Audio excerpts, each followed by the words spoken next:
let's get into some of these other conversations, some of these big breaking news stories. But one of them is the fact that we're looking at a very, very serious misinformation campaign facing Black voters.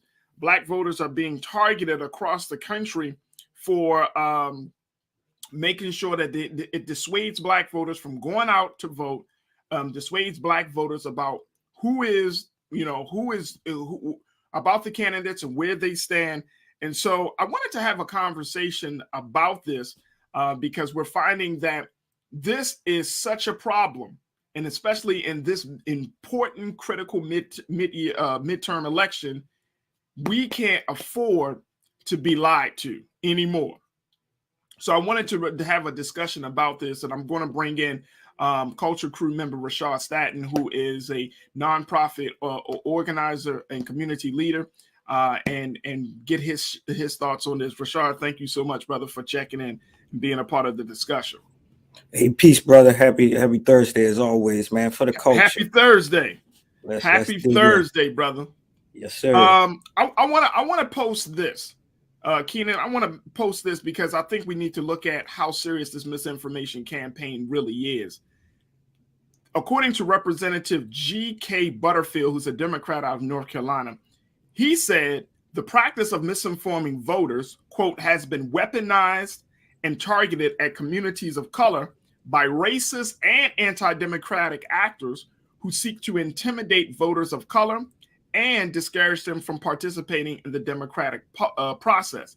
He also said that voters of color are targeted with disinformation narratives specifically designed to appeal to each community's concerns in ways that will alienate voters and suppress turnout. Now, here's my thing, and I think that the representative is right on target. But I also think, Rashad, that, asking people to vote at a time like this, where some people feel like their interests aren't being addressed, where they feel like their grievances aren't being taken seriously, that it's not the low numbers or the turnout is not just about the information that people may read about or see on social media or anything like that. It's just really coming from the government. People are just not happy with their government. Yeah. I feel like we're not adding that into the conversation. Like we're like Black people love to vote, man. We know that, you know that, I know that. We love to vote. We love to talk about how much we love to vote. We love to say that we tell our children to vote. We love to talk about the history of our people when it comes to voting. But we're not talking about the fact that it's not about those things. It's really about the government's lack of performance or the government's decision to not address the issues that are facing Black people in this country. Therefore, the government has created, dissuaded, and uninterested voters. Not the narrative, the government itself. What's your take on that? Am I wrong on that or not? I think you can ring the bell right there. I think you just hit it on the nail.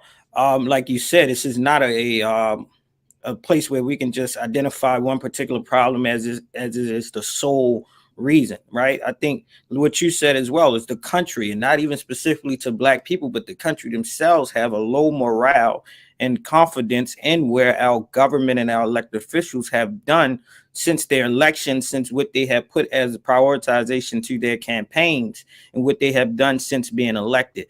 It's one thing about Black folks, like you said, is we take pride in voter engagement and civic engagement once we are informed and once we feel as though that we are part of. So the idea of that sole problem being a disinformation campaigning and the specification of targeting us to sway us from being civically engaged. That's one of the many different factors that play into this particular round, whether we will be in these long lines or we'll be sending in our mail-in ballots and things of that sort. The reality of itself is, at a certain point in time, we as a people are going to awaken and come to the fact that, hey, some of these things that we have been doing, we either have to just completely move away from, reconstruct our own governmental systems, or reform it in a space where we see that what we want has been prioritized and we see implemental change in real time.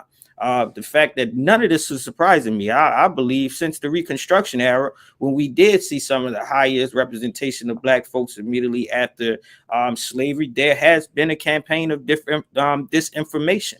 If you know that a Black vote can sway an election, why would whom that wants to play this political game not go after the ones that have some of the strongest voting power? That is not to say that we're not already aware of it, right? But in the sense of we are aware of that, as well as understanding that we still have not gotten our 40 acres and a mule, or whatever we want to say is our goal and our gains of being civically engaged. I mean, yeah, we still haven't got that. We definitely still haven't gotten that. We still ain't got our student loans forgiven either, right? So it's more like we can go down a list of things that have been promised to us, and we can go, and if we had a checklist, I'm certain that majority of those checklists will still be unchecked, right? So that's the reality of it. It's like, when do we come to a reality that the system that we are being engaged with has still not done their part to the population that they often try to garner votes and try to get us to stay in this democratic process, and they come and they knock on our doors and they rally behind us and they create these buzzwords, and then when they are seated, the same people that help get them in office or tip the voting scale, they are the same ones that are least prioritized when it comes to policy, when it comes to policy reform, and when it comes to us creating new legislation and opportunities.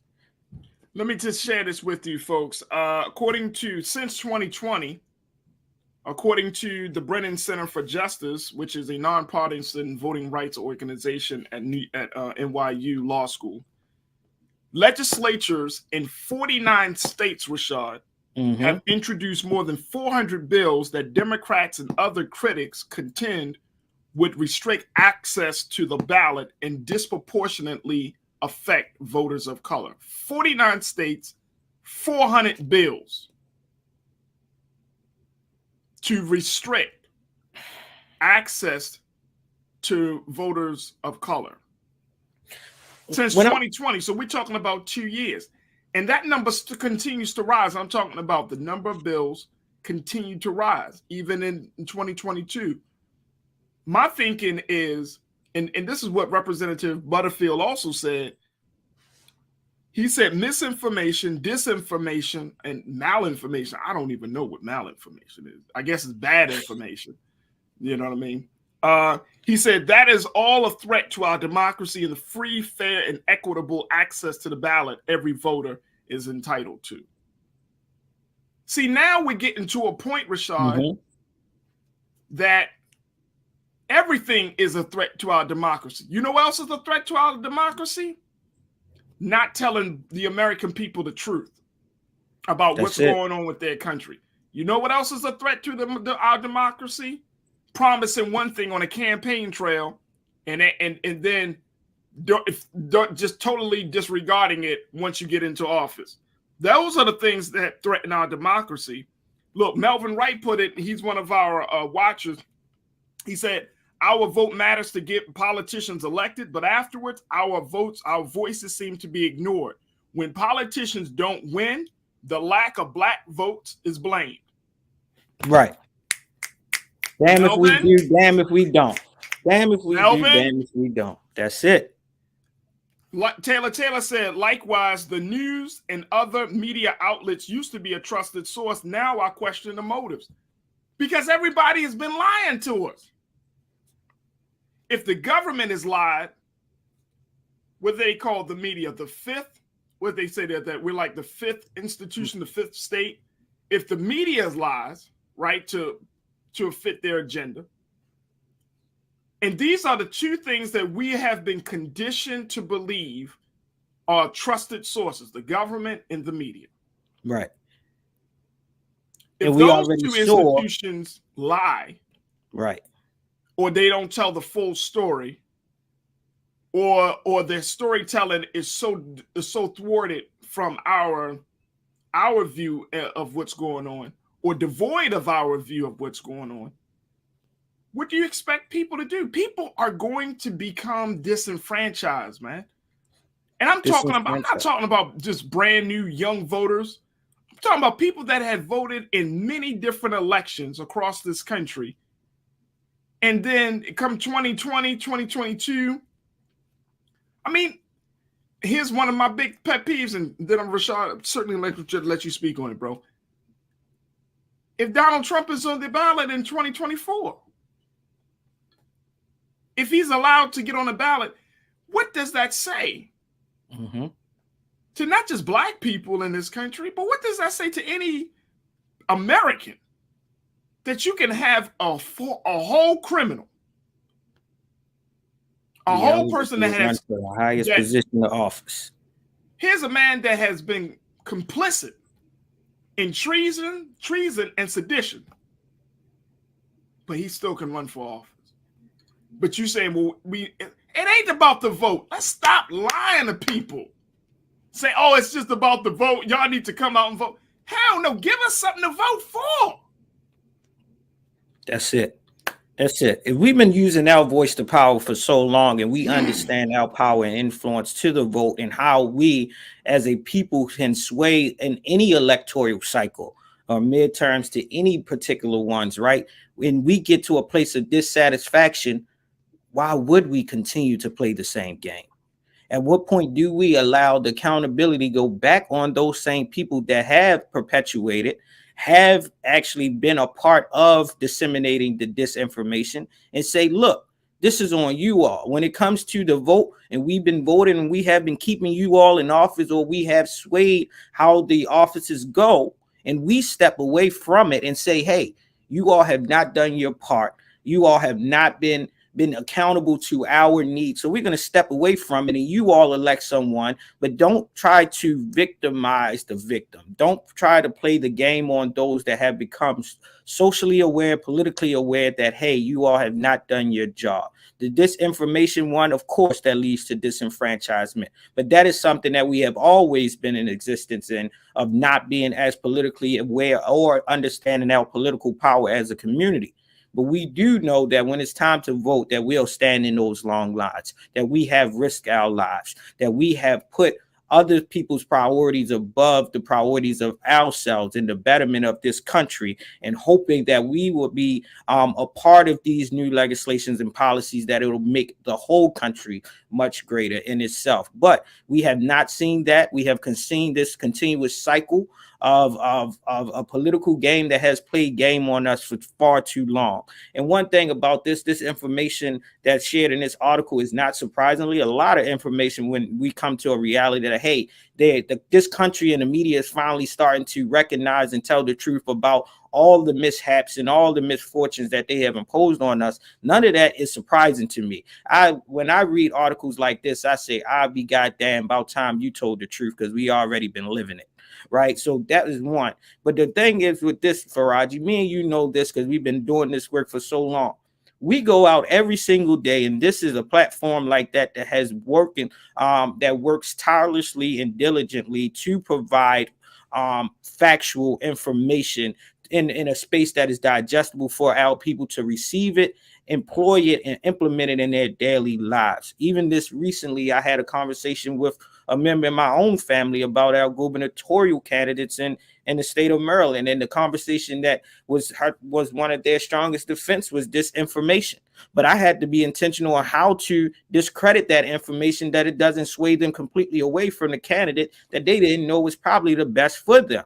Right. So it was one, it's like, all right, where did you get this information from? And what point did you go and research this information to find out if it was true? Is there other narratives out there? And if you decide to not not to go with this candidate and go for someone else that you think is the best of the least evils, what priorities or what track records do they show that they will probably be of a better fit for the benefit of you personally, your community, and the outcomes of this future? We know when we employ you on the grounds to increase voter registrations, to support certain campaigns, and to create campaign messaging, we know that we have to be even more intentional around cultural relativity, information, and making it cool that they can understand that politics is as usual as us just having a conversation and exchange about what we want.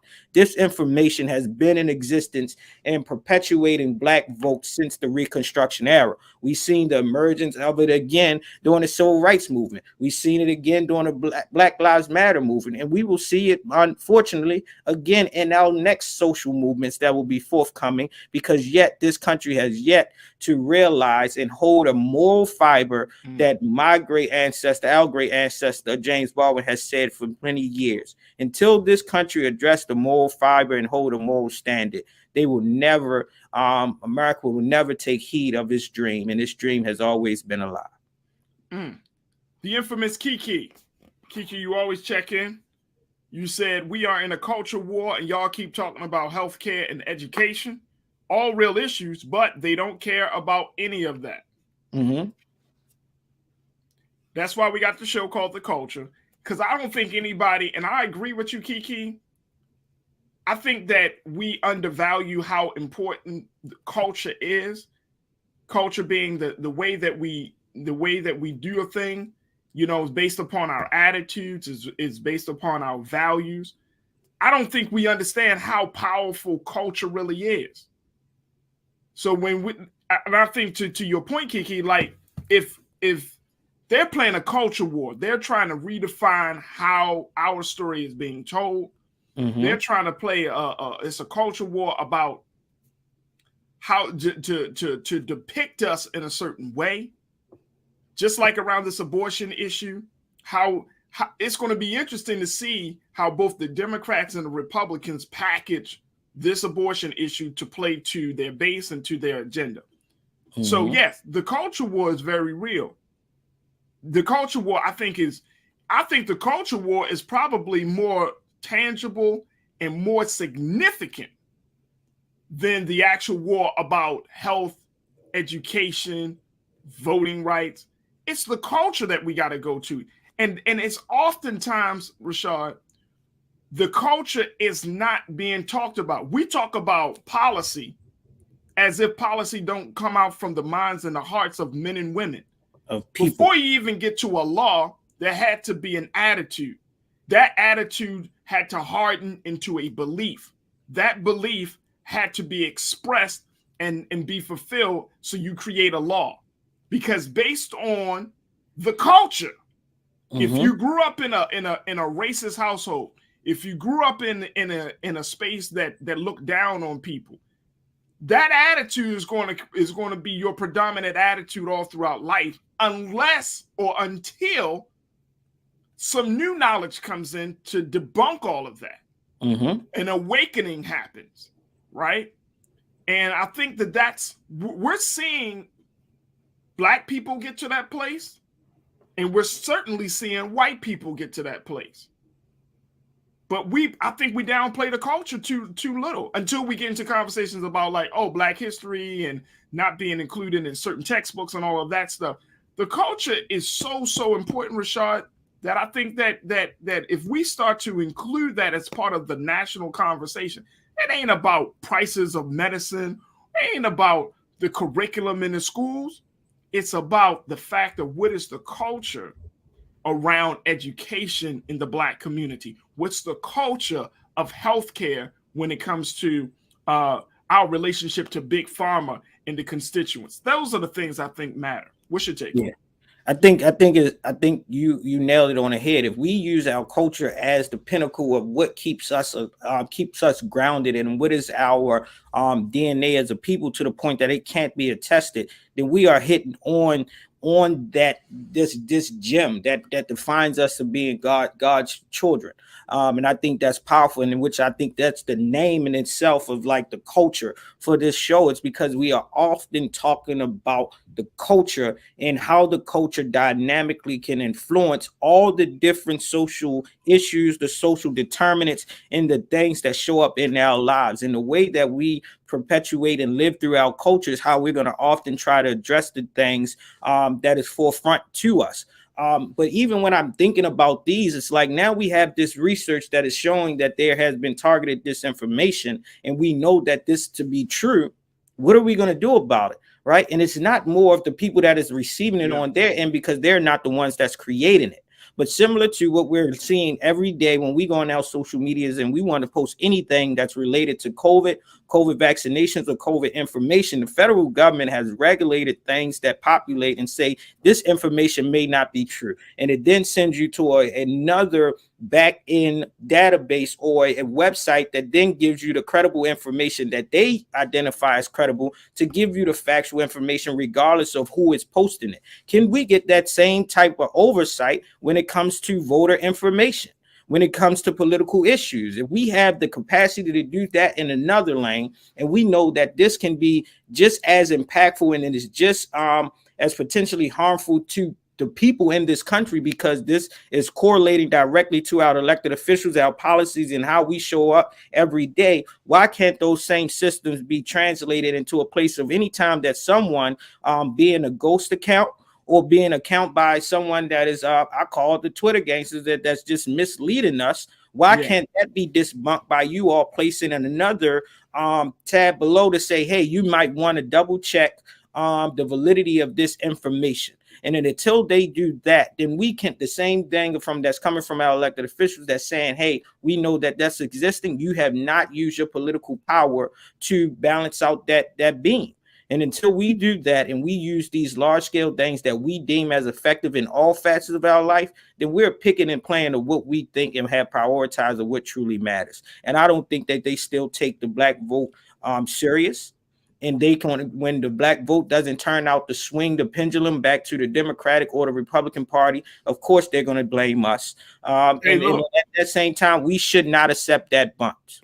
Hey, look. If they don't take our vote serious, then we need to really figure out, and I'm not just talking rhetoric here, I'm saying we need to figure out, we can't keep giving up our vote and getting nothing in return. So because what's the point of voting? Do we just not vote?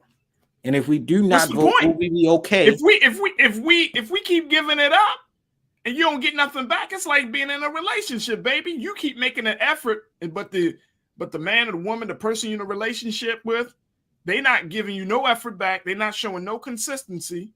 What's the point of staying in the relationship? Better to just be alone and love yourself. Hey, man, I could do bad all by myself, baby.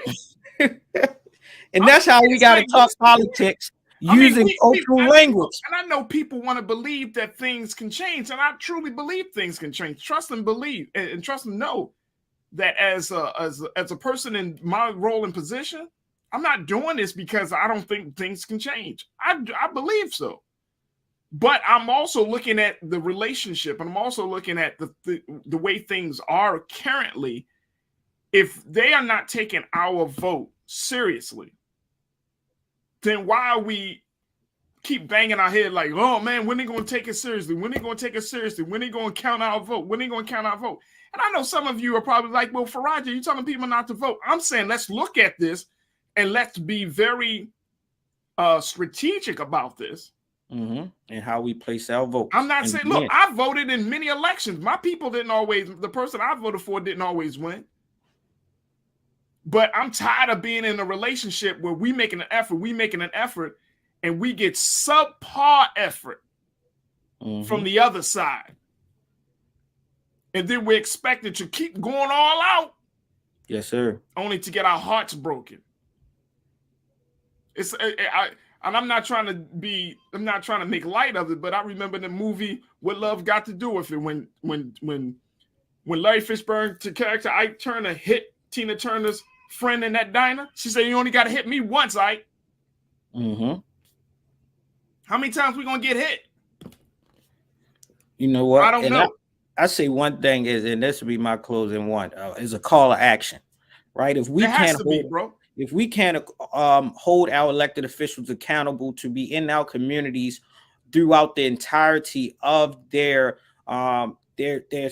time in position, right? Does not just be on the campaign trail when it's time to garnish the vote, but once you're elected and we see you in your communities, you're still holding information sessions, you're still holding debrief sessions and things of that sort to keep your community informed of what you are trying to push and legislate and push forward for the better of your communities.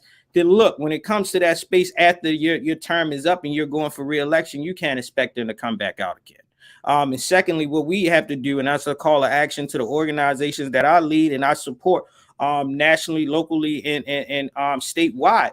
We as a people, after gaining and raising the awareness around civic engagement and voter registration, we as community-based organizations, civic organizations, larger institutions have to do our part in keeping the conversation going year after year, month after month, with programming that informs our people of their voting power, that informs them of the political system, how policies are passed, when the House is in session, when the General Assemblies are in sessions, who are actually have power to appoint certain commissions, to fund certain policies, to fund certain educational systems. We have to have that thing. And one of the things is why we're doing it ourselves, for Rogers, while we're continuously trying to activate youth-led candidate forums, right? Because these young people are our next larger voting population. And if they become informed early on, they will make informed decisions as they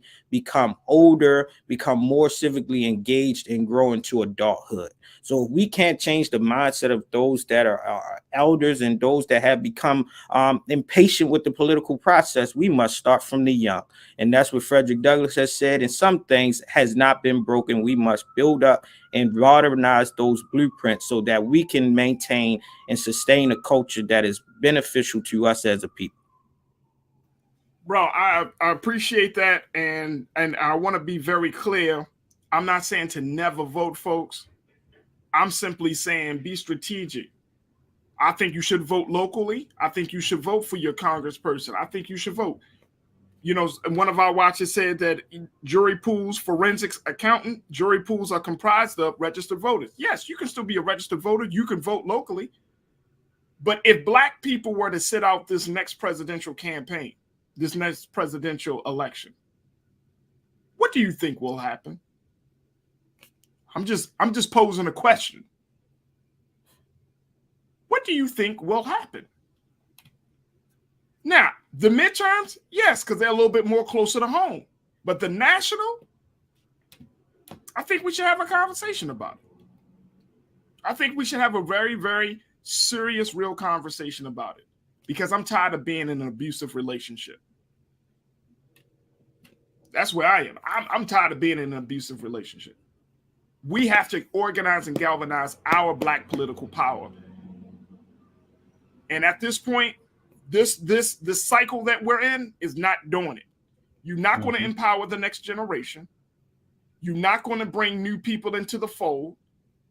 You're wishing upon a star that change is going to come. You're waiting on a mystery God that your reality is going to be different. Vote locally, but should we vote nationally? If we're talking about really getting the attention of this government and this country to let them know you are not going to keep taking Black vote for granted. It matters. Absolutely matters. But on a national level, y'all can take a look at it. If we were to sit out the 2024 election, folks, what will happen?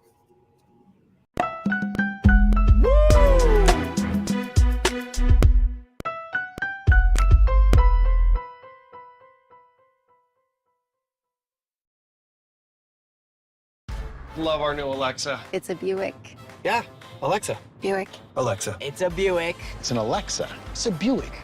It's an Alexa. Coach, that's a Buick. That's an Alexa. The Buick Enclave with available Alexa built in. Don't you think it's time to get wealthy?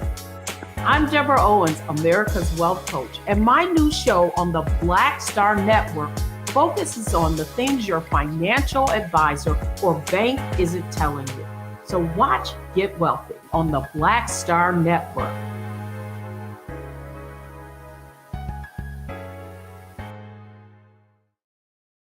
Pull up a chair, take your seat.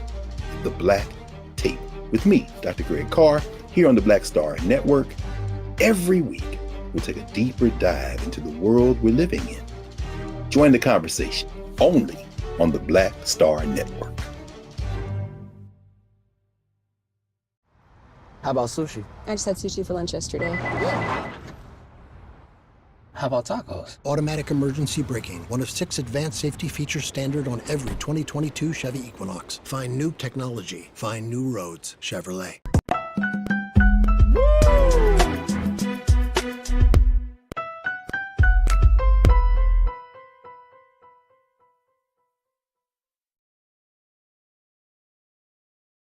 Folks, welcome back to the show. I think I touched on, I want to bring activist, educator, and nonprofit leader Rashad back into the conversation. Rashad, just wanted to say, you know, and we're going to talk about these other issues, but I know that a couple of people are talking about the last segment we just had about misinformation and the idea of voting.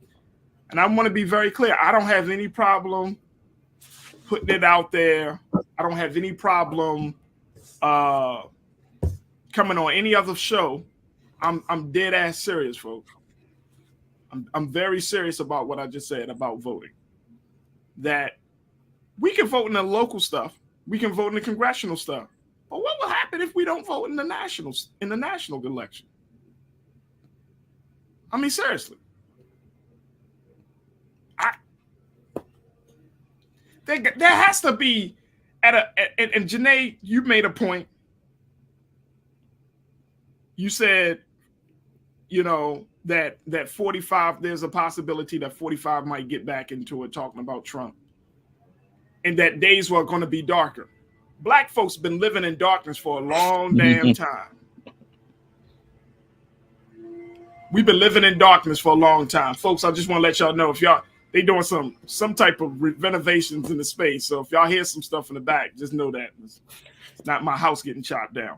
But darkness has been happening for a very long time. We've been living in darkness. That's how we operate. Unfortunately. You know what I'm saying? I build on this. You're talking about poverty? That's darkness. Yeah. You're talking about educational disparity? Darkness. You're talking about healthcare issues? Darkness. We live in the dark. I don't think we've ever fully came out of the dark into the light of freedom, justice, and equality, life, liberty, and a pursuit of happiness. We never fully experienced that. Mm-hmm. So I'm not afraid to live in the dark. If living in the dark is the sacrifice that we have to make in order for our babies to live in the light, then I'm willing to make the sacrifice. That's it. And I take for what you said, I don't think you even negated it or told someone that they shouldn't vote. The question for someone to think critically of their own individual stance and as a collective stance as a community is something that we must bring to the table, right? I think it's what does it say? If you continue to do the same thing, expecting different results, that you have to be cognitive, that you may be, practicing some level of stupidity.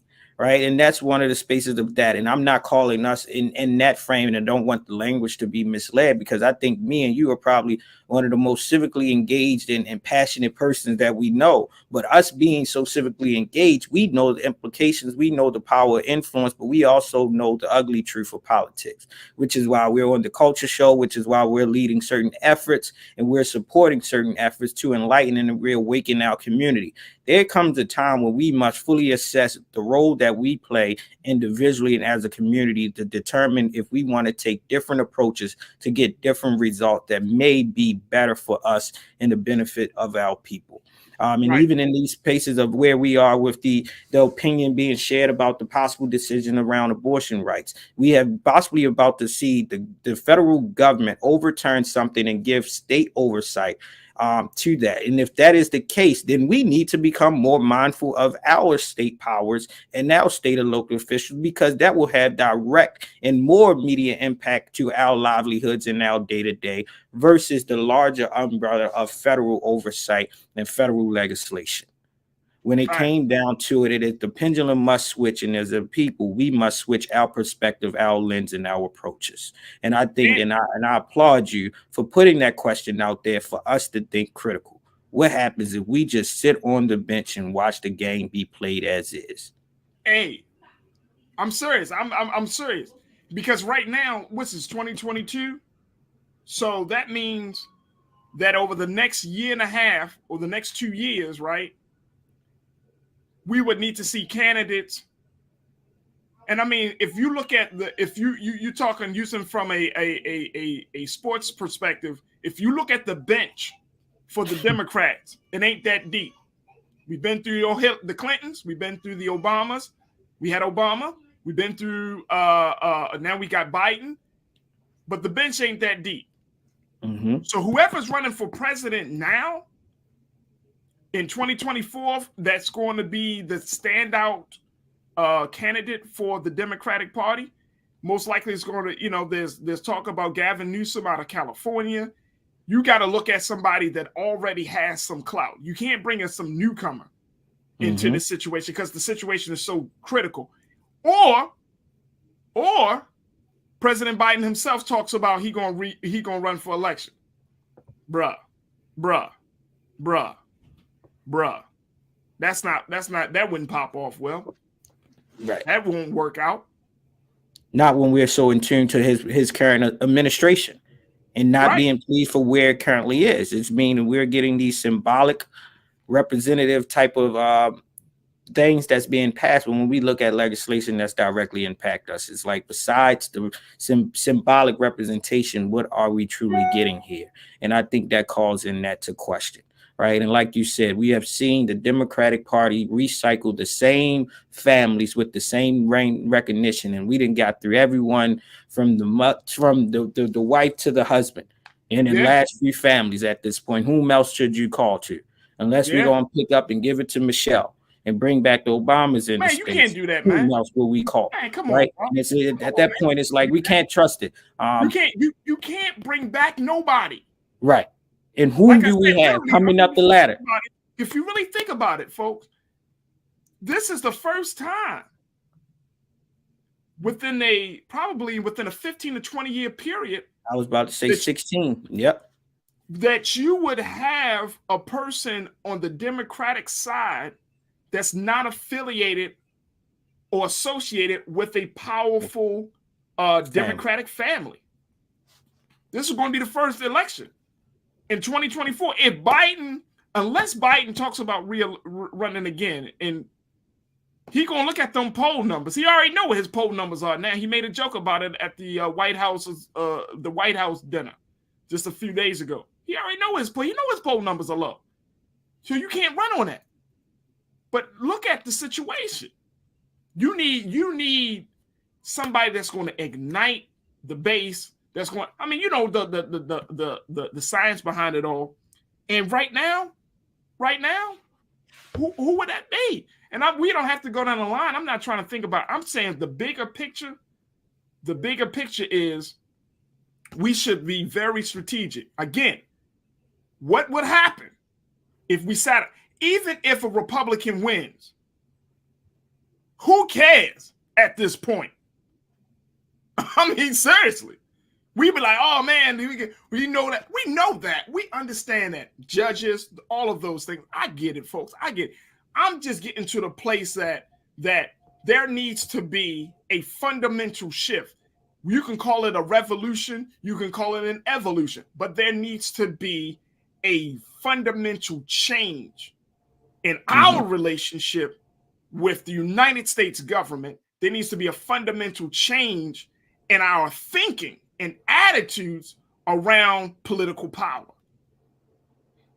And that fundamental change can be the catalyst for that change can simply be we're not going to vote in the national election.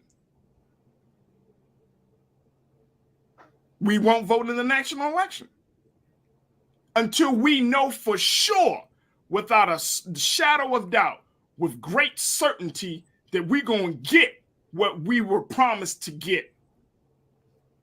Mm-hmm. I'm willing to make the sacrifice. I know everybody else, oh man, well, what about this? I get it. I get it. But we can't even get basic stuff. Living in fear and living in the what if fear, brother. and Come never on, help look, us as a people. Look, let me tell you what one of our watchers just said it. Janine, how we operating out of fear and not out of logic. Right. Janine, I see you. I say that all the time. Like, I say politics is not a place for emotion. Afraid, man. Politics is not a place of emotion. I'm going to always go back to this, folks, because I don't want us to lose sight of this. In 1972, when they had that National Black Political Conference in Gary, Indiana, there was no fear. There was no fear. When they organized it, once they started to organize and read the history of that political conference, guess who started to disrupt stuff? The old civil rights institutions. This ain't to throw no shade on nobody, but we got to get out of our own way. We got to stop being afraid. Yep. At this point, I hate to use this terminology, Rashad, because I know Trump used it. What do we have to lose? And I ain't saying that to vote for him. I'm saying what do we have to lose compared to what we've already lost? Mm-hmm. We lost time, we lost resources, we lost opportunities to take the plight of Black and brown people forward. I'll never forget, and I hope none of you will ever forget, how the hell we can not pass a bill to regulate and to try to undermine police brutality in the same time that police brutality is happening. How does that happen? That we can't even get a damn bill across to stop police brutality or to make people responsible and hold them accountable, and we can't even get that across at the same time that police brutality is happening. And it's right in front of our face. It's right there. It's literally on the screen. That is the topic of the conversation for the last 4 years. We can't even get a bill. Come on, man. Red pill or blue pill? Come on, man. But one thing about it, we got to figure out how to decode this matrix. Hey, look, Janelle checked in and said, Faraji, how do you ensure anything if you don't participate? Why would any politician try to give you anything for sitting out? The politicians ain't giving us nothing now. And we are engaged. We are engaged. I mean, Janelle, sister, I'm not raising my voice at you. This is my passion. But the politicians ain't giving us nothing now. And we there. We voted. We voted. Y'all remember, we voted.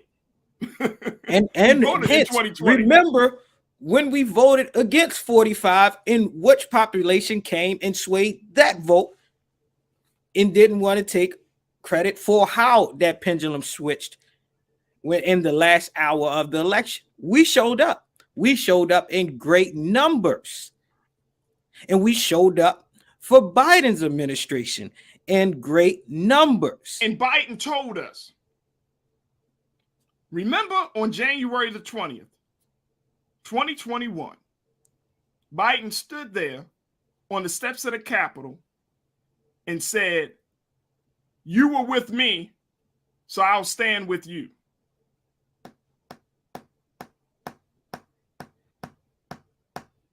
I'm glad we circled back to this.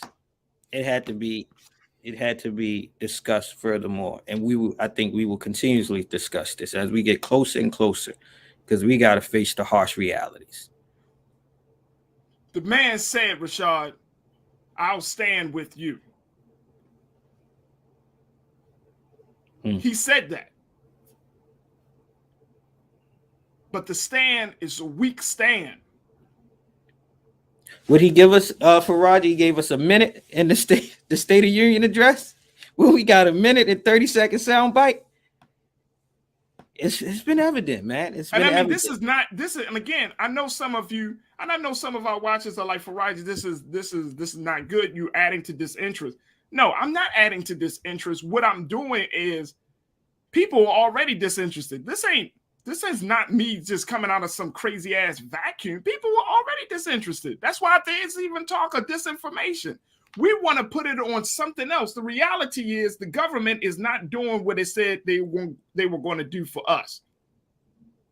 And it's been like that for so long that it's part of our culture. It's part of our culture that we get crumbs from the table of the United States government. That's part of our culture. It's part of our culture that not to believe the promises made. Well, you can't believe them. Don't believe these politicians. That's part of our culture. It's part of our culture to keep hoping and wishing upon a star that change is going to come with a personality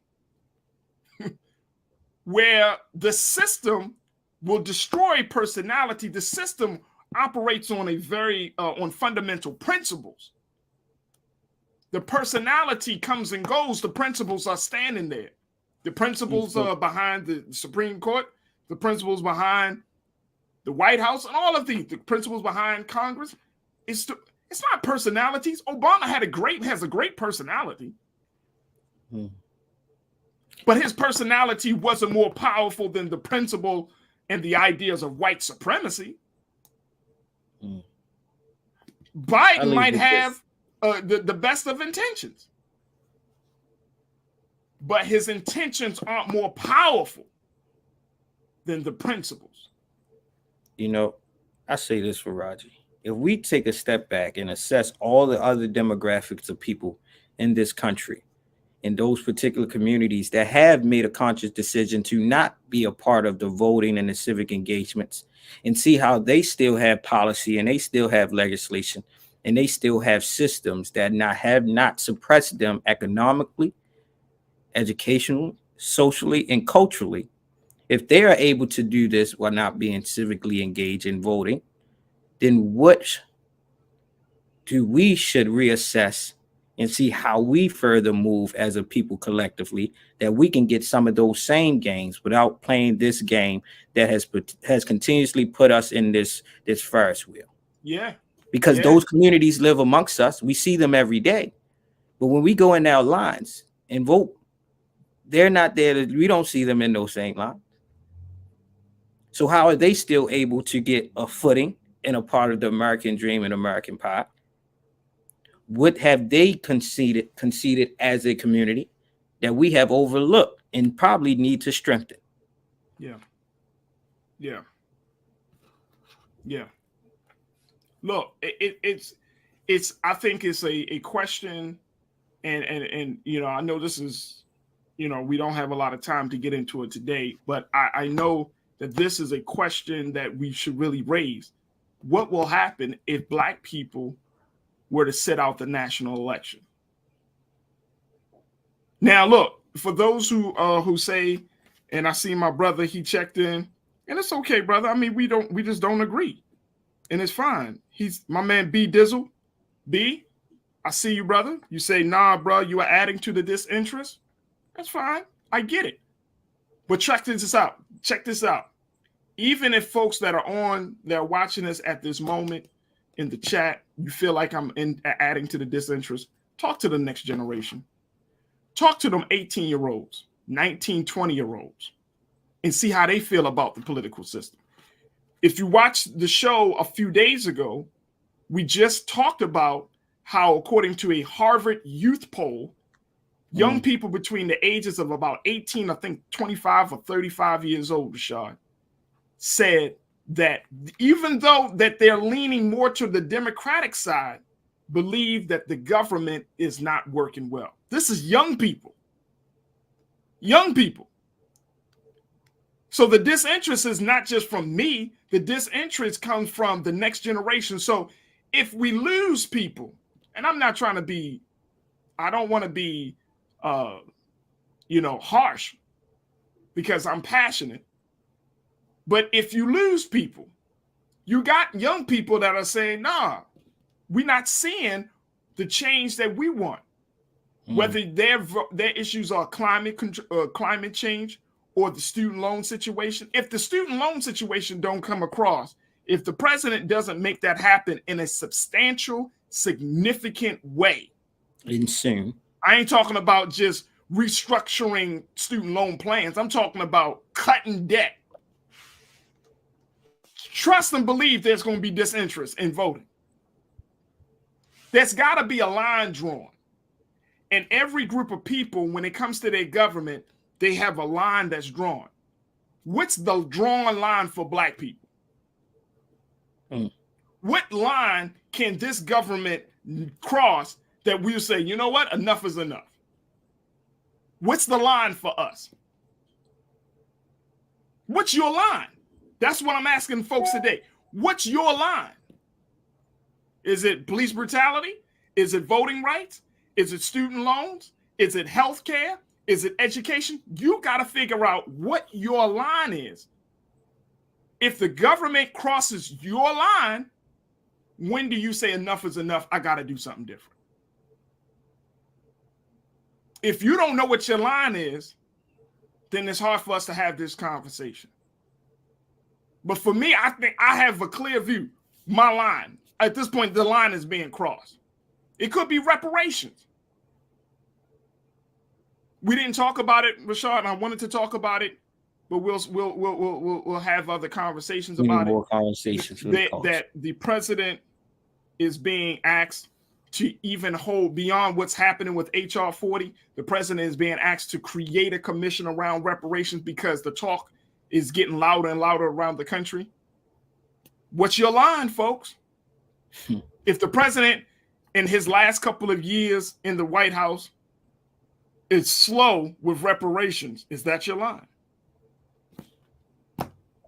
I'm asking questions, man.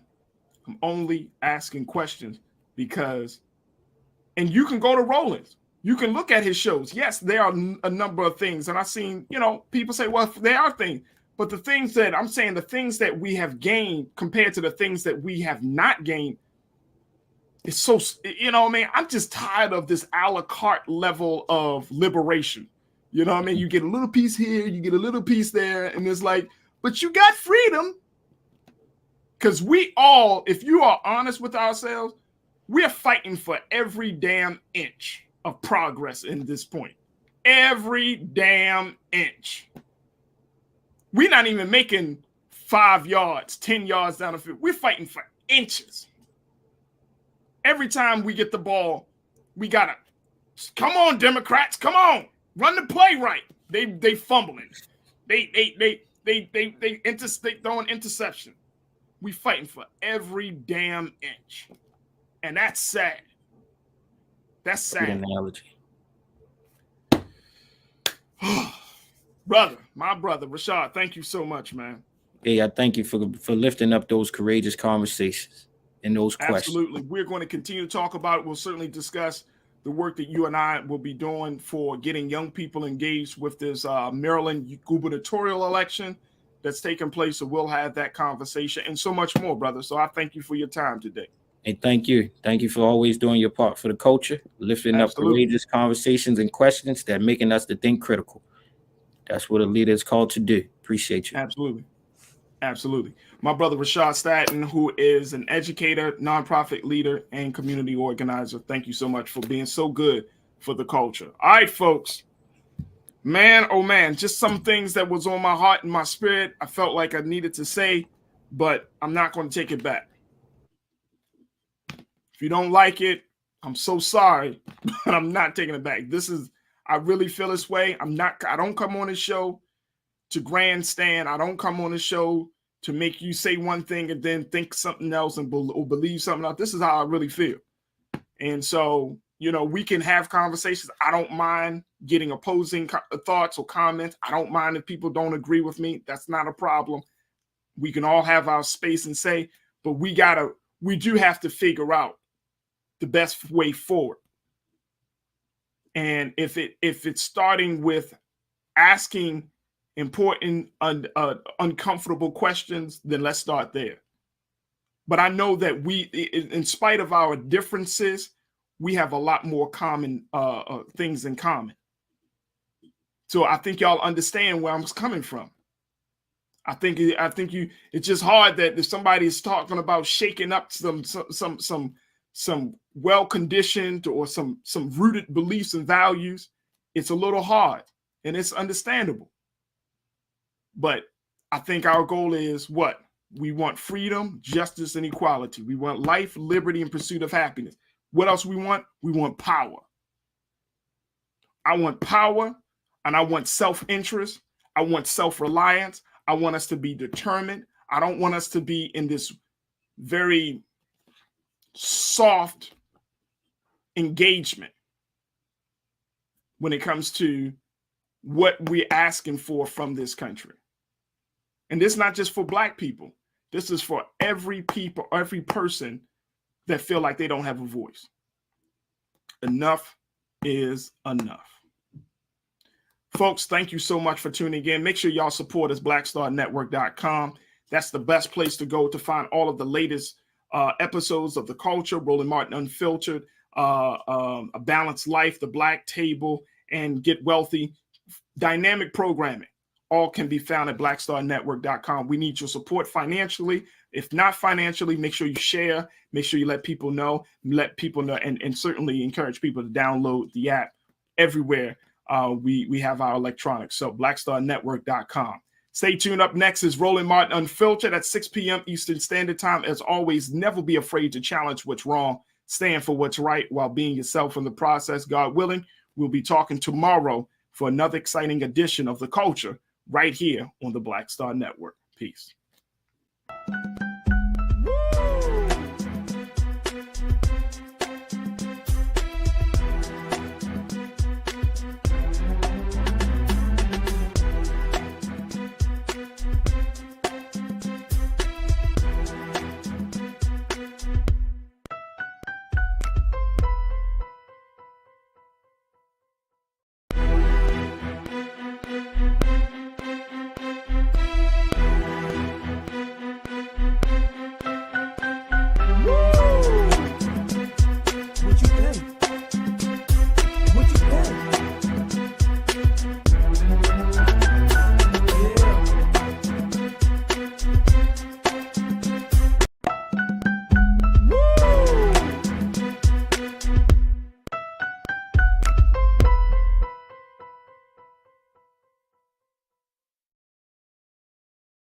iPhone 13 on us for every customer. Current, new, everyone.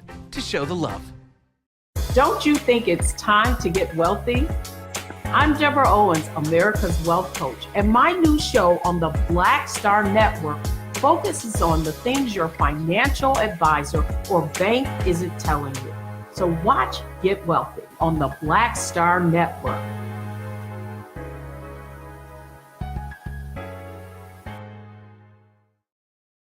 Hi, I'm Dr. Jackie Hood Martin, and I have a question for you. Ever feel as if your life is teetering and the weight and pressure of the world is consistently on your shoulders? Well, let me tell you, living a balanced life isn't easy. Join me each Tuesday on Black Star Network for A Balanced Life with Dr. Jackie.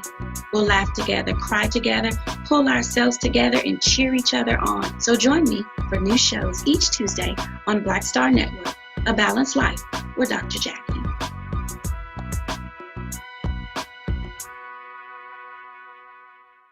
Pull up a chair, take your seat. The Black Tape with me, Dr. Greg Carr, here on the Black Star Network. Every week, we'll take a deeper dive into the world we're living in. Join the conversation only on the Black Star Network. How about sushi? I just had sushi for lunch yesterday. How about tacos? Automatic emergency braking, one of 6 advanced safety features standard on every 2022 Chevy Equinox. Find new technology. Find new roads. Chevrolet.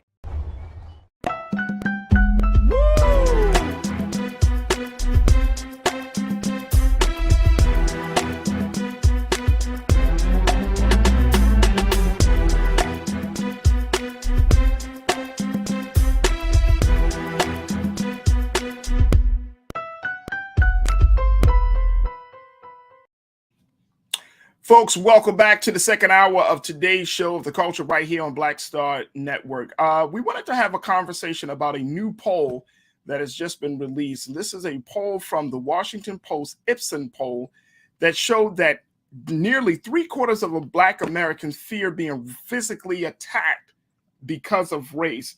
Now, we're at a very pivotal point, and this week we're going to do something very special, which is to look at where we are in this country 2 years after George Floyd. Actually, on Wednesday of this week will mark the 2-year commemoration that we have for the death of George Floyd.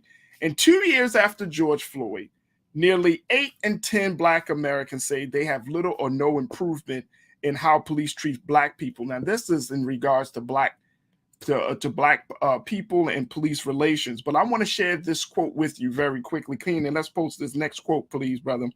That according to the Washington Post Ipsen poll, 70%, folks, majority of Black Americans think at least half of white Americans hold white supremacist beliefs. 75% of Black Americans say white supremacists are a major threat to Black Americans. And 66% say white supremacy is a bigger problem today than it was 5 years ago. I want to bring back Culture Crew member Jules P., hip-hop artist and activist, as we have this conversation. And, of course, we'll continue to take your comments. So share your comments and share your thoughts with us, and we'll get to those comments as soon as we can as we're having this conversation. But this poll breaks down a lot around what we're seeing in this country, Jules. I want to go back to that point that we're saying 70% of majority of Black people think at least half of white Americans hold white supremacist belief. That's a lot. That's a lot on this side, on our side. That's a lot in thinking that white people hold these white supremacist beliefs. 75% of Black Americans say that white supremacists are a major threat, and 66%. I mean, how do you make sense of all of this? Do you feel like this is an accurate poll of where we stand in this country? From our perspective, yes, because those are our version of terrorists.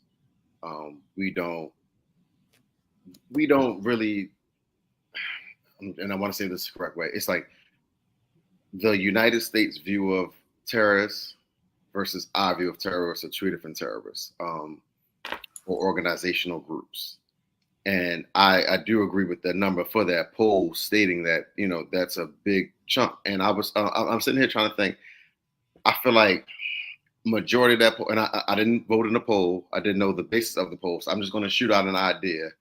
I feel like, and you made a statement literally in your opening segment, I feel like police brutality is considered a part of that poll. And we've constantly seen that even since George Floyd. It was just like, a week later, another incident. Like it was just like back to back. It's like it didn't matter. It didn't matter that it became a national and global issue that was broadcast to the world of how we react and how we responded. It was like the next day, the next week. And it's just like that, I feel, is a major part of the white supremacy ideal. Is not just, a random, loser like the last one going into Buffalo and doing what he did to our aunts and our ancestors, and our aunts and our elders. But it was more so like, hey, this police brutality thing is still, we still consider those in different areas still, supremely racist and a part of white supremacy. And I think, excuse me, and I think that's the issue. That's the issue. The fact is, when we look at these numbers, and I want to break down some of these numbers here very quickly, folks, because I don't think this poll is off by any means. I think a lot of Black people in this country are, feeling somewhat on edge. This is what Lana, one of our faithful watchers, she said it. She said, "I can't lie, I'm more on edge now." And I think a lot of us are on edge. And it is crazy that in 2022, we're talking about 2 years from the death of George Floyd, 2 years after, quote unquote, some would say, as a racial reckoning has took place, 2 years from protest in the streets, 2 years of having all of this these other conversations on a corporate level to a community level about white supremacy and, you know, structural racism in 2 years, just 2 years, that's a very short period of time, folks. More Black people are afraid of the next racist attack. Just 2 years. So we can, if that is the case, then we can say with some certainty that nothing has changed. And guess what, Jules? That's sad. That's really sad, brother, because if nothing has changed, right? It wasn't as if we don't want change, but America is not willing to change. And that's the part that I think a lot of us, we have to, like, we're still grappling with. We believe that race relations and racism in America is just going to naturally get better, disappear, or we either believe that this is this will forever be here. I've had conversations with a number of people that say, well, racism is always going to exist. And I try not to believe that to be the truth, but it's hard not to believe that's going to be the truth, because guess what?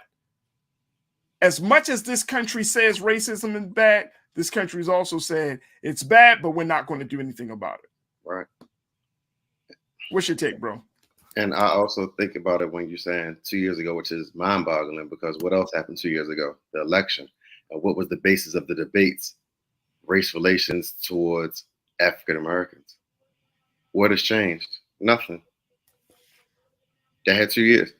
I mean, I just, that's why we don't have faith in our government. That's why we don't have faith in our current, you know, local government as well. It's just, nothing has changed. Nothing has been identified. There hasn't been any plans solidified. You know, I'm not going to say that things haven't been worked on from our aspect and trying to gain into government to, you know, fix problems and create bills and laws and things. But it's just like there has been no solid plan, like we discussed last week, or progress made where we're able to say, hey, we feel safe in this country that we live in, that we're able to go to a grocery store to go shopping, or we're able to go to the store without being abused by police. It's just, we don't feel that sense of comfort yet. We're still living in a sense of fear that anytime we walk outside, anything happens. I mean, I remember, you know, it's you know, just talking to, you know, young Black women, young Black men, you know, we get that speech that white kids don't get about what to do when you get pulled over. Right. We get that speech. Not white kids don't get that speech. Nope. And it's like that's a major, we're going to constantly live in fear because it's taught to us at a young age. We pass it down to our, you know, it was passed down to me. I passed it down to youth coming up under me. Like it's just, you know, how to react, how to respond, what to do, where to keep your hands, what to say. Like, you know, that's just the world we're living in, and there's no progress clearly because we're still passing on the conversation instead of passing on the conversation of what was changed, what was done, what was implemented to make us feel safer in this society. Yeah, absolutely. Folks, we would love to hear your take on this. Share your comments as we have this discussion about a new Washington Post Ipsen poll that says that more Black Americans are fearful of the next racist attack more so than in any other period, and a high number of Black folks feel like, you know, the relationship between the Black community and the police has not improved, especially 2 years after George Floyd was killed just 2 years ago. Let me also share this part about this as we get in our comments in. It says that the post-Ipsen poll of Black Americans finds most are saddened and angered by the attacks, but just 8% say they are surprised. Even before the shooting, an earlier poll questioning Black people saw racism as one of their greatest threats. After the attack, only 10% think the problem of racism will improve in their lifetimes, while a 53% majority think it will get worse. I mean, we are constantly living in fear in this country, Jules. Yep. That's why I go so hard, and that's why we've gone so hard, especially last week when we've been talking about this attack in Buffalo. It's like thoughts and prayers aren't enough. Right. thoughts and prayers aren't enough. Like, you imagine if your community has to live, your people got to live in fear every single day. Like, we wake up in fear, we go to sleep in fear, whether it's fear of ourselves, whether it's fear from the police, whether it's fear from some deranged white supremacist, whether it's fear of some structural policy that keeps us at bay and making the type of gains and progress that we deserve to get. I mean, we're constantly living in a state of fear in this country. Constantly. And it's a real problem. And there have been a number of studies, Jules, to show that as much pressure and burden that we live in this country, and the fact that of course accounts for the sickness that we have been experiencing, the physical health, we are still striving. We are still making some strides in various industries. Black women are doing some great things, but we're in a state where it just seems like it's never going to end. And the worst part about it, brother, and you can share your thoughts about this. The worst part about this environment that we live in is that it diminishes people's hope to believe that a new day is coming for Black people in this country. We lost hope, bro. What's your take? I think that also starts locally, because I can't look towards, the president as our savior. I can't look for, the White House, Congress. I can't look forward to even sometimes your local government. I mean, it just starts with community. I feel like, once we fully regain taking back our communities, and I know a lot of cities do this properly, it starts in our community. And, I remember, I was having conversations when Freddie Gray was killed in police custody. And, it was the whole conversation of, remember when it was officer friendly? Remember when that officer used to pull up? And I see a lot on social media now, which, I mean, it does bring some light, where you see the kids playing basketball and the police officer pull up in full uniform while they're playing and go drop 10 quick points on them, like just showing them, I'm more than just a police officer. It's like, it's good to see positive images, and I feel like that needs to be placed out there. But the problem is, we see that in other states and other cities, and it's not effective in the cities and states that we live in. So that's why we feel the fear of the police brutality or the fear of the white supremacy, because we don't see that in our cities and our states. It goes on, like it happens, and some of it's not recorded. I mean, I had an interaction with a police officer that wasn't recorded during the Freddie Gray situation. But, it's hard to compound that with, hey, this is what makes us feel safer, knowing that we have these officers or these people of other color that are, interacting with us in a positive way, trying to kill a narrative of what's going on in our community. So, I mean, I see I understand the fear, if that makes sense. Yeah, absolutely. Absolutely. All right, let me go to the comments and hear what folks got to say. DeAndre. Let me go to Davi Willem. I think it's Davi Willem. That's the first comment.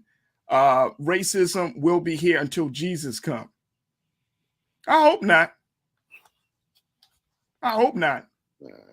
I mean, I know that might be the belief, but I'm serious. I hope not. I think we can eradicate racism in this country. It's going to take some work, though, on both sides, on both, for Black people and especially for white people. So I hope that isn't the case. DeAndre checked in and said, look, it took general and mobile technology to reach another level of advancement to allow for us to actually provide footage to prove what we have been saying for years about various injustices that we face. You're right. You're right. A number of people didn't see it. I mean, we had to take the Emmett Till approach, right? Show people how serious it is. Hotep Pan Africa, That fear contributes to both our mental and physical dis-ease. Yes, absolutely. Absolutely. Dizzle, my man B Dizzle said, look, I remember something DL said. The most dangerous place for a black person is living in a white man's imagination.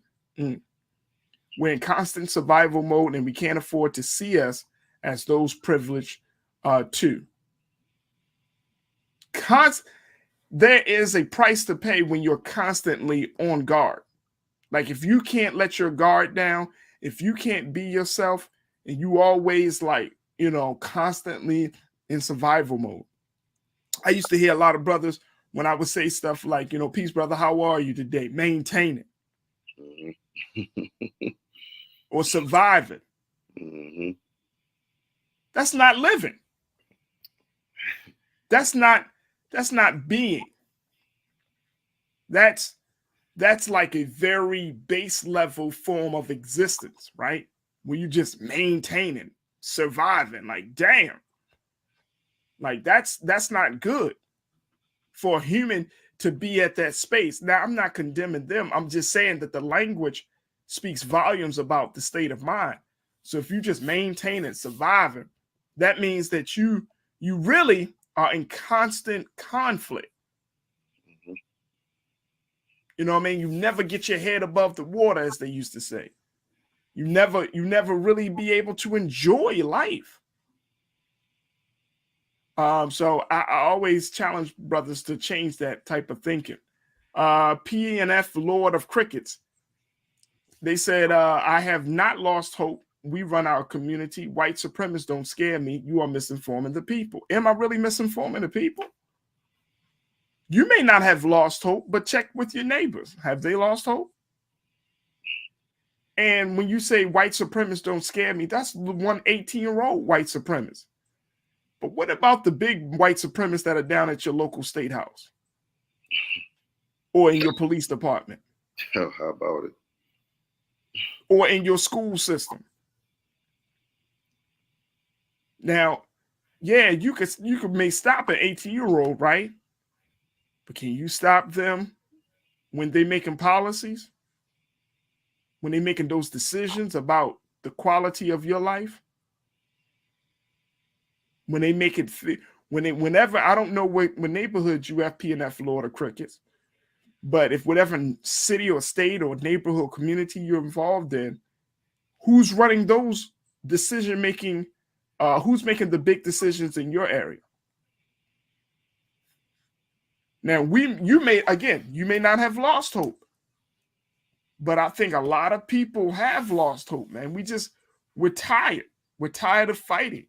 And I'm not saying that to be facetious or to try to throw shade on anybody. I'm just saying that to say that you said, how do you know you're tired? Because we keep doing the same thing, expecting different results. That's just not about insanity. That's also, I believe, about, not knowing what else to do. And we're in that space, Jules. You know what I'm saying? We keep trying to rehash the same quote unquote solutions instead of taking a risk to be saying, hey, you know what? This hasn't worked for the past 20 years. Let's try this now. You know what? This philosophy hasn't worked for the past 30 years. Let's try to believe this now. You know what? We haven't gotten resources from this place for the past 40 years. Let's try to build something for ourselves. Those conversations aren't happening. When we do bring up those conversations, those black folks and black men and black women are looked at like we crazy. You know what I mean? They be like, what? A third party? It will never happen. And then we sometimes, we will sometimes, extinguish the light of hope within ourselves. So, I mean, I hope a P&F Cricket, Lord of Crickets, please, if you got some hope, send it through me too, man. Send me some hope. Brother King Lee said, actually, many black Americans have gained more hope, so not all is lost. Stay strong, stay vigilant, stay black. What have most black Americans gained hope in? I would love to take a King Lee. You know, you my man. So let me know, where have we gained more hope in? Because this one's saying that if we have lost hope in how this country has dealt with the race problem, where have we gained hope in? Economics? Have we gained hope in the educational system? Have we gained hope in the healthcare system? I mean, I can break it down to you and tell you, look at what COVID-19 did in terms of shining a light on the disparities in healthcare.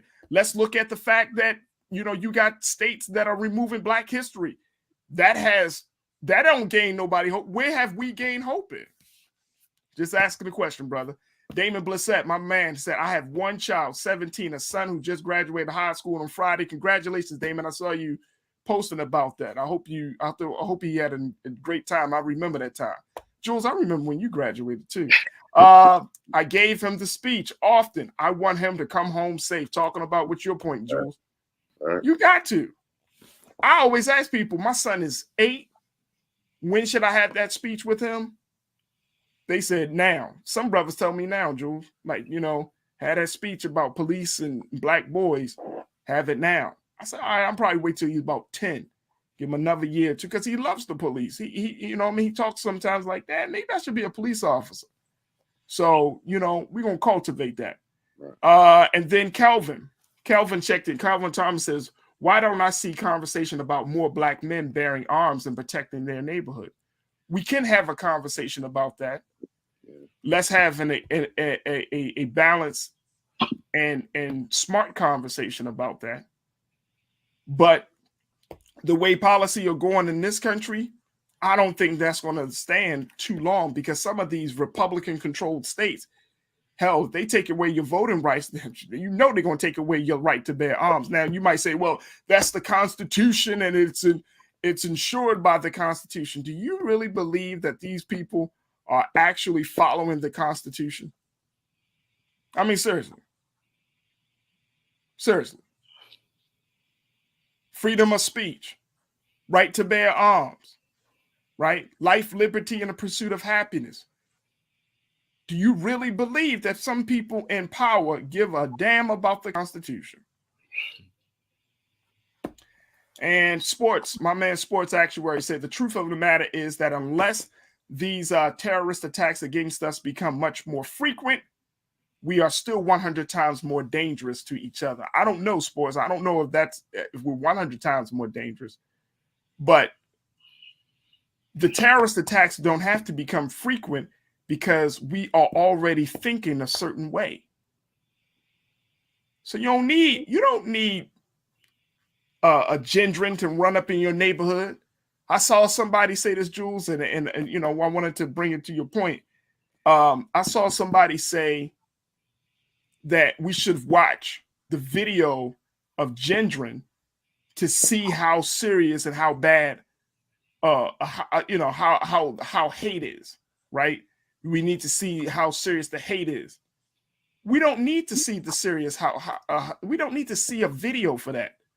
Just open a book. Right. There's a great book called Beyond Sanctuary. And it's a book about lynchings in America. It's a picture book. And it has pictures of Black people being lynched in this country. I don't need to see gendrin shooting and killing our people. Just read a book. In 2022, if you don't know that Black people are hated, I don't know what to help with. I don't know what to say to you. Read a book. I don't need to see that. You know what I'm saying? And I'm just using that as a point, bro, but I don't need to see that. Like, that's not going to encourage people. I remember back in the day, they used to show us Eyes on the Prize. Remember that, bro? Mm-hmm. Mm-hmm. And I remember sitting in class as a little boy, and they would be every Black History Month, they would say, oh, here's Eyes on the Prize. They play it. And they would be like, and I mean, it's actually a great documentary. But they kept showing the parts that we were being hosed down and beaten over the head. And they showed John Lewis and all of those folks, right? And it kept playing it and playing it. And I would think to myself, like, damn, man, like, when do we have images of us standing up to the dogs and to the police?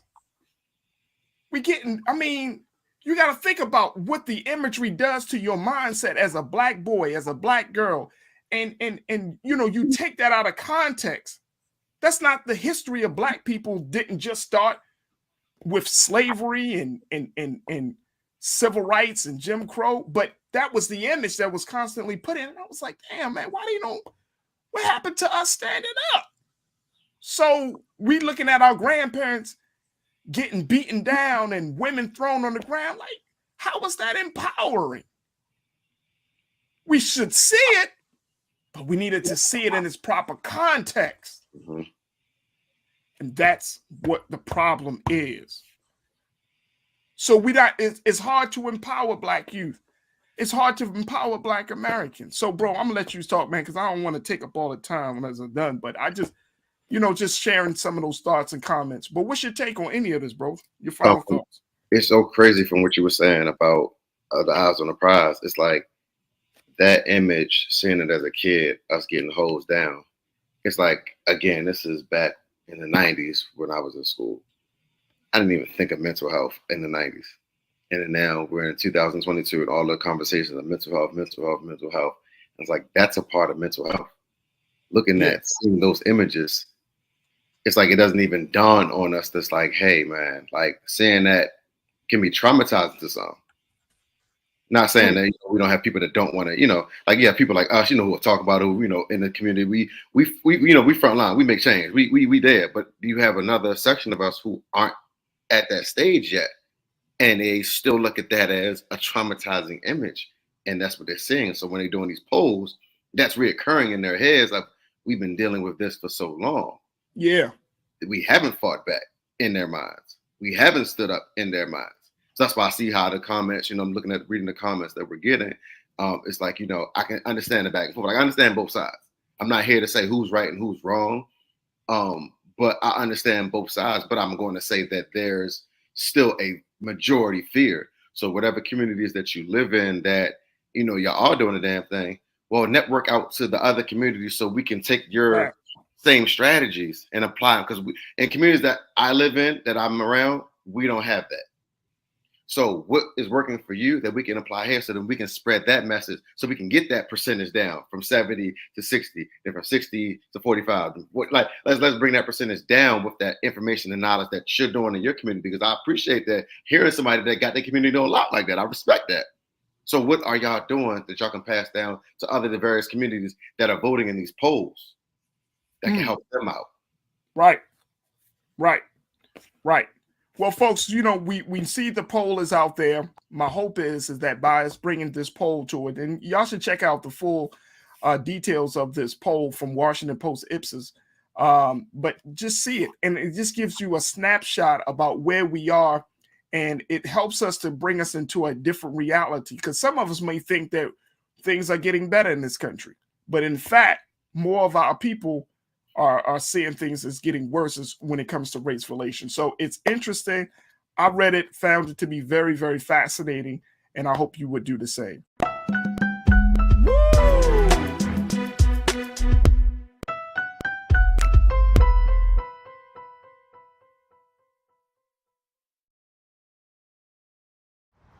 How about sushi? I just had sushi for lunch yesterday. How about tacos? Automatic emergency braking, one of 6 advanced safety features standard on every 2022 Chevy Equinox. Find new technology. Find new roads. Chevrolet. We're all impacted by the culture, whether we know it or not. From politics to music and entertainment, it's a huge part of our lives, and we're going to talk about it every day right here on The Culture with me, Faraji Muhammad, only on the Black Star Network.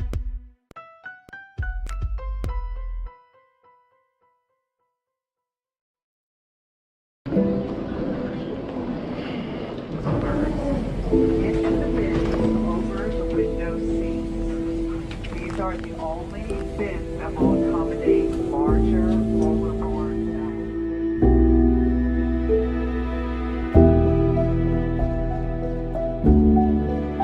10 in here? 10, and you don't come out till you die. And you eat him, you poop him. Oh my God. So what?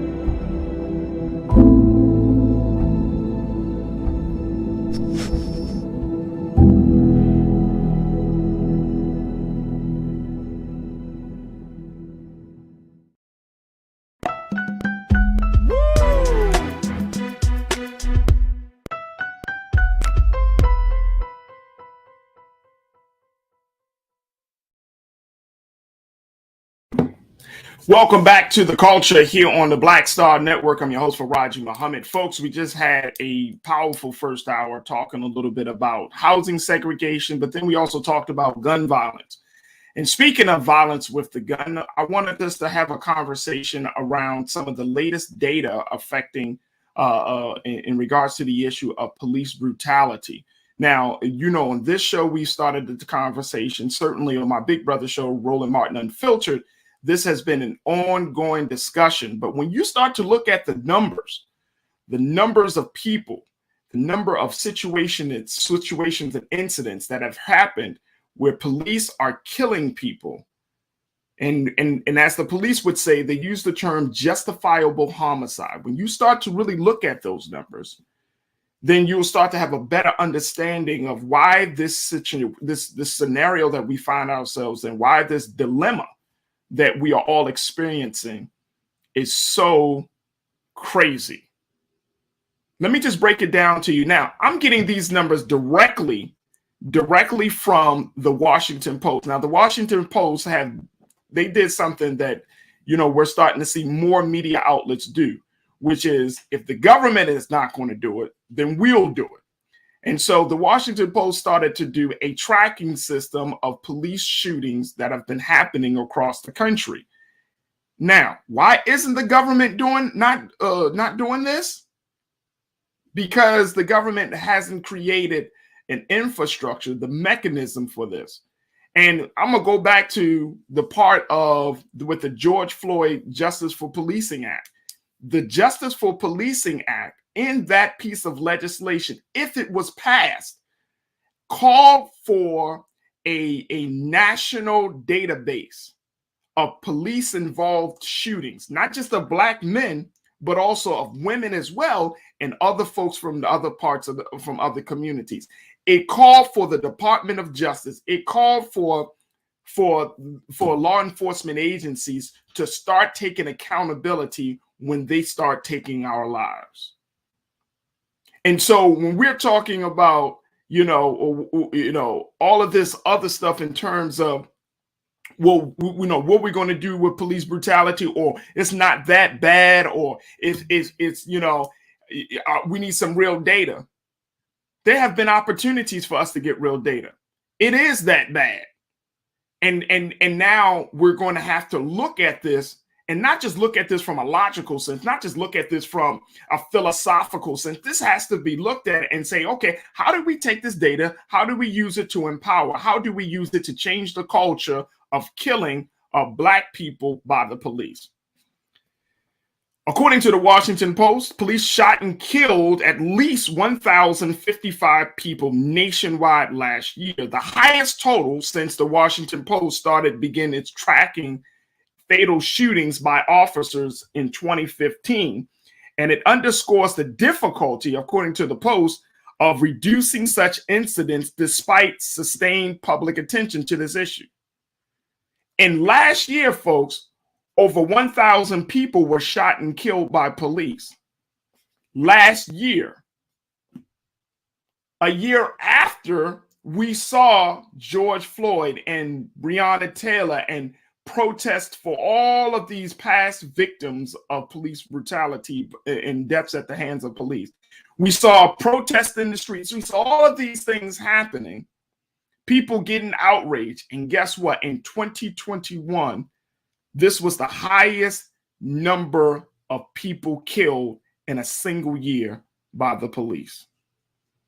Now, the new count is up from 1,021 shootings the previous year and 999 killings and shootings in 2019. Now, a part of that, according to the Post, said the total comes amid a nationwide spike in violent crime. And as people increasingly are venturing into public spaces now that COVID vaccines are widely available. Despite setting a record, experts say that the 2021 total was within expected bounds. Wow. Police have fatally shot roughly 1,000 people in each of the past 7 years, ranging from 958 in 2016 to last year's high. And so people are asking the question, why is this still happening?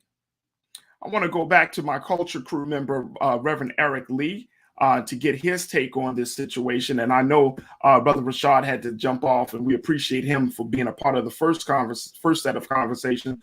But Brother Eric, when we look at this situation, 1,055 people, you would think after all this time, you would think after all of this talk about reforming police departments, changing tactics, that we would start to see a little bit of a decline in the number of incidents that have occurred. But we're not. What's your take on this? Well, I think that, and it's been identified that the biggest problem is the Police Bill of Rights, where it states that if a police officer feels threatened, that they have the right to use force, deadly force. And they're only trained to use deadly force. They're trained to make kill shots. They're not trained to wound or to temporarily hold someone in custody. They're trained to kill. They're trained killing. It's a paramilitary force.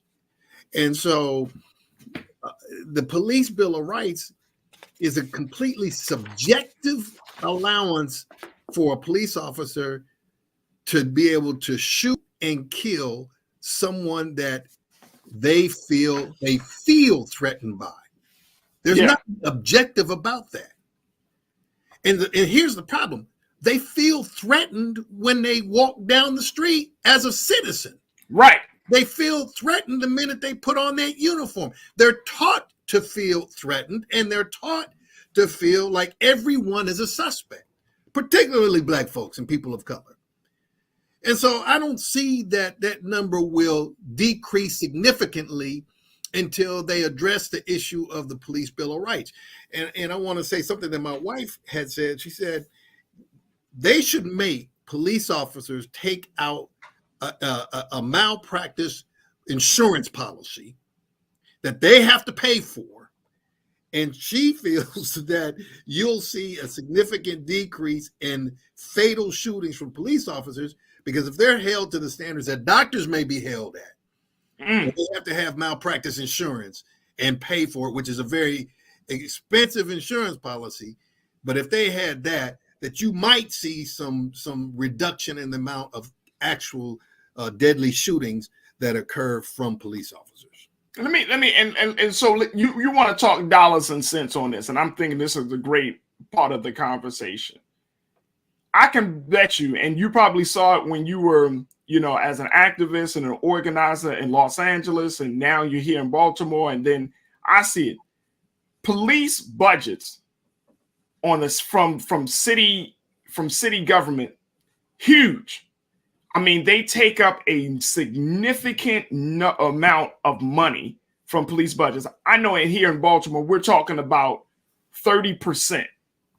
Over $500 million is invested in quote unquote public safety, right?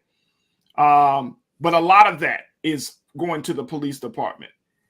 Then when you're talking about the amount of money that is, like you said, malpractice, how much money the police had to put out to cover certain cases if they have any type of police misconduct cases. I mean, the amount of money that we're seeing that is going into this institution and then the amount of money coming out. I mean, it's like apples and oranges. We're putting a lot more money in. We're getting more equipment. Cities across the country are getting more police. They're doing more hiring. So more money is in that and is put into that effort. But then when you start to see the output, if you were to put the police department and use the same standard as we say a Fortune 500 business, a corporation, and say, okay, you're bringing in this amount of money. What is the return on the investment for your stockholders? We all be broke. We all be broke. You know what I mean? We would be like, oh, the stock for police departments is high. But then your return on your investment is real low. Your portfolio will look very small. It'll be real skinny. So in that scenario, though, you as a business, as a corporation, in which you're looking at the greatest return on investment, you have to look at the people that you hire, which is your most important asset in any business. And so the people that you hire will determine your outcome, your productivity. Yeah. And so the people, and unfortunately, there is, again, when we talk about discrimination, there is a high level of discrimination when it comes to hiring practices in the police departments. And so, you only get out of this situation what you put into it, and what you're putting in are people who have biases from the beginning before even getting into the police department. They have biases that are discriminatory and racist against people of color. And that's what they're, and that's not all of them. I'm not making a blanket statement about the police department because I got family that are police. Right.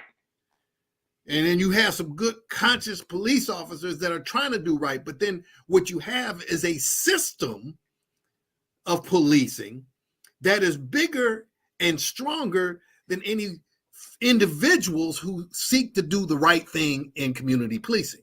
Right. And so you could take someone who is conscious. You and I could apply for the police department. We probably wouldn't get hired because of our backgrounds. But hey, you want to hear something funny? Years ago, this hasn't been recently, because I talked to my dad about it. And years ago, I actually thought about becoming a police officer. I applied. They didn't accept me. They didn't accept you. Because they knew your history, brother. I was from Oakland, and I graduated from UC Berkeley, and I guess I was too radical, too revolutionary. They did not hire me. They didn't hire you? I actually thought about becoming a police officer. I passed every test. Wow. The physical, psychological, every test, but I was not police material because I was not a killer. That's a damn shame. That's a damn shame. Well, look, let's look at this point. No, I'm saying that's a damn shame. Like, I wonder if I probably, honestly, I would have, been a police officer, and people say, oh, I can see you being a police officer. You just have that type of temperament. I'm not a hot-headed dude. You know what I mean? Well, I was. But there's another part of this conversation which I think is important for us to consider, which is the fact that, we have this high level of advocacy for policing overhauls. Let me just break it down to you and to folks. Check this out, folks.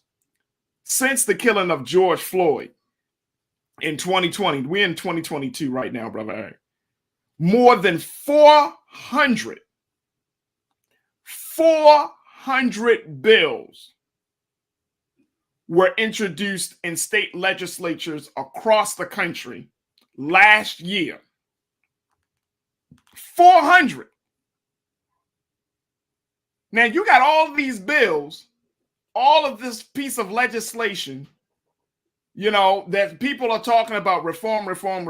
400 bills last year. And we're still seeing. Now, maybe those bills don't start taking effect until this year. Maybe don't start taking effect until 23. 400 bills. But look, let me just tell y'all, folks, in the next 3 to 5 years, this country should be in a much different space, and we should be having a totally different conversation about policing. If you got 400 bills in state legislatures across the country that were proposed to change policing in this country. Now, also the other thing, brother Eric, and check this out. Police departments, they increasingly partner with mental health clinics and institutions. You saw that a number of cities established civilian review boards. We got a few, we've had those conversations here locally. And yet, none of it, all of these things that were happening over the past 2 years, and I'm just looking at 2 years since George Floyd, 2 years, none of it seemed to really put a dent. And we would be remiss in this conversation if we did not also speak to the matter that you have the Fraternal Order of Police, the FOP, in every state that serves to protect police officers, that serves to try to make sure that officers get their justice, their just due in court and all of those things. How the FOP has played a huge role in a lot of these police officers not being held accountable for the killing of us as citizens and constituents. Can you speak to this? 400 bills, Brother Eric. How many passed? Okay. How many were implemented? And of those that were implemented, did they effectively change the way policing is done? Does it hold police officers accountable? See, I got 4 words: Police Bill of Rights. Those 4 words continue to protect police officers from any deadly shootings, any fatalities that they engage in, because all they have to say is, I felt threatened. I was in fear of my life. And so until we address that issue, and I know that advocacy groups and activists have tried to deal with that, and it's probably the FOP that makes sure that that bill is going to remain intact to protect police officers. And don't get me wrong, we need policing. We need conscious policing. Yeah. And so I'm not against policing. I'm against bad policing. I'm against racist, discriminatory, abusive policing. Yeah. And so it needs to be reformed. And I know that we've attempted with the 400 bills, but yet that George Foreman bill has not yet come into fruition. That George Floyd, yeah. George Floyd. That shows you how old I am. George Floyd. I mean, and you brought up the point, how many have actually passed. And look, I hate to play the politics game, folks, because I really don't care about Republican and Democrats and all of those things. Like, I don't care about the labels. I care about the principles. I care about our interests. But a lot of these bills are going into state legislators in Republican-controlled states, right? So they're going to probably be dead. Most of these, I mean, I foresee that if you are if you put in any type of police reform bill, significant, substantial police reform bill in any of these Republican-controlled states, it's not going to happen. It's just not going to happen.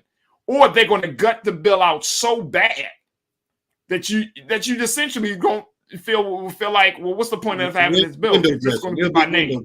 Yeah, it'll be window. It's just by name. Yeah. But I want to share with folks just some of the comments that are coming in on our YouTube and our Facebook page. And folks, continue to post your comments so we can share and have you as part of the conversation. Embrim 9763 said, "How to get away with murder? I have the answer. Become a police officer." Damn. Evie West said, "They getting better shit to kill us with." Shaking my head. We got to get together and fix this before it's too late. Think about it. Man, oh man. We're in a situation, Brother Eric, where since we have this conundrum that we find, like this relationship that we find ourselves in, how do we move forward? I mean, and I want to tap into your experience in working in Los Angeles and dealing with one of the most, can I say corrupt? Can I say one of the most powerful police departments? If it's not more powerful than NYPD, it's in the top 3, right? Absolutely. in dealing with that police department. And I'm saying that you were dealing with that during the years of everything from Rodney King to the whole situation, right? Like it's a much different LAPD now probably than what you were working with. How did y'all deal with that? How did you deal with that level of corruption? How did you deal with that level of injustice coming from the people who are supposed to enforce the law and do what's right? So, you know, in every organization, it takes on the spirit of the head. And so, you know, we dealt with the police chief as civil rights organizations. I was running the SCL, Southern Christian Leadership Conference at the time in Los Angeles, but we worked collaboratively with the NAACP and the Urban League and the organization US, which is Dr. Maulana Karenga, the Brotherhood Crusade, and we worked well as a coalition against police abuse.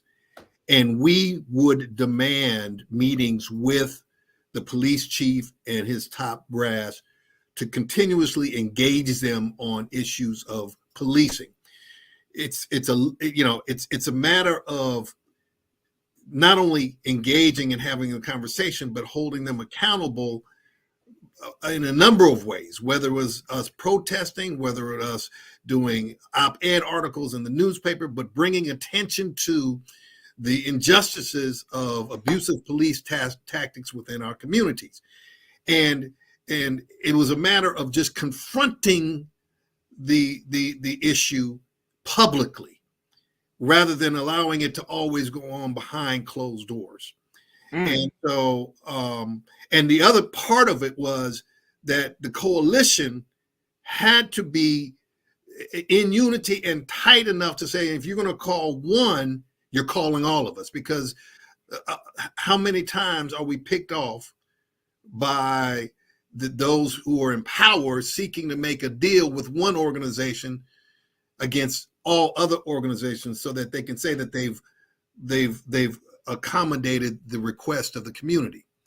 And so operating in coalitions, being constantly in the face of those who are in charge of policy and practices, and making sure that the public is fully aware through community meetings and outreach to the entire community of what is actually taking place in the community. So it's on public display. And so that means you also have to have Black media on your side and also engage mainstream white media as well. Yeah, I would totally agree. We got one post that says there's not a lot of stuff that I don't like, but the police is the main one I don't like to deal with. I don't like to deal with them. A few weeks ago, a car got broken into, didn't even call them, just fixed the window. Dang. Yeah. Like when it's a simple situation like your car, I mean, that's what the police are supposed to do, to help, track down. I mean, in a situation like that, if you're not even calling the police to deal with a simple thing like, hey, somebody busted into my car, like the trust is gone. But when you look at us as a people, I mean, again, a generational trauma of dealing with the police. We are the only people that from generation to generation have to teach our children how to behave so that they can come home safe, so that they don't get shot by the police. They don't get abused or arrested for some nonsense. And so how many of us still freeze up, tense up when we're driving a car and you see a police car coming either right behind you or in the opposite direction? Something automatically triggers in our mind that we need to be on our P's and Q's. That's generational trauma. And we still have to teach our children how to behave when they're pulled over from the police, because we want them to get home safe. And I mean, look, I know it. I've experienced it. You are absolutely right. And it is trauma. It's generational trauma. And that's why, and we don't have enough time to go into this part of the conversation, but I will say that's why it's important that we check, as adults, as parents, check our generational trauma, becoming, be acknowledged, aware of this trauma, so that way we don't pass it to our children. That way we don't teach them fear. That way we don't teach them to buckle under, since because somebody it comes with authority, that you can still stand up with your chest held high, your face looking a person eye to eye, and still be respectful of their authority. This ain't 1822. This is 2022. It's just hard to be respectful of authority that has been abusive for so many. That's true. But you know what the respect, and you know this because you taught me this too, brother, like that the respect comes from the fact that at the end of the day, I'm a man. Right. At the end of the day, I'm a man. Now, you're not going to take my manhood from me, and I ain't going to, have something to say about it. I'm still a man. Right. So I'm not going to be shaking in my boots, especially in the presence of my son or my daughter or my wife. Like, I'm a man. Like, no, sir. I mean, you don't have to. And I tell officers, I will follow exactly what you asked me to do. Because guess what? I'm trying to go home tonight. That's all I'm trying to do. But you're not. I know I ain't committing no wrong. Right, but you're not going to demean me as a man. No, you're not going to demean and take away my humanity, or you want to make me feel like I'm a little boy or less than because you got some authority. I'll respect your authority, but you damn sure ain't taking my manhood. Right.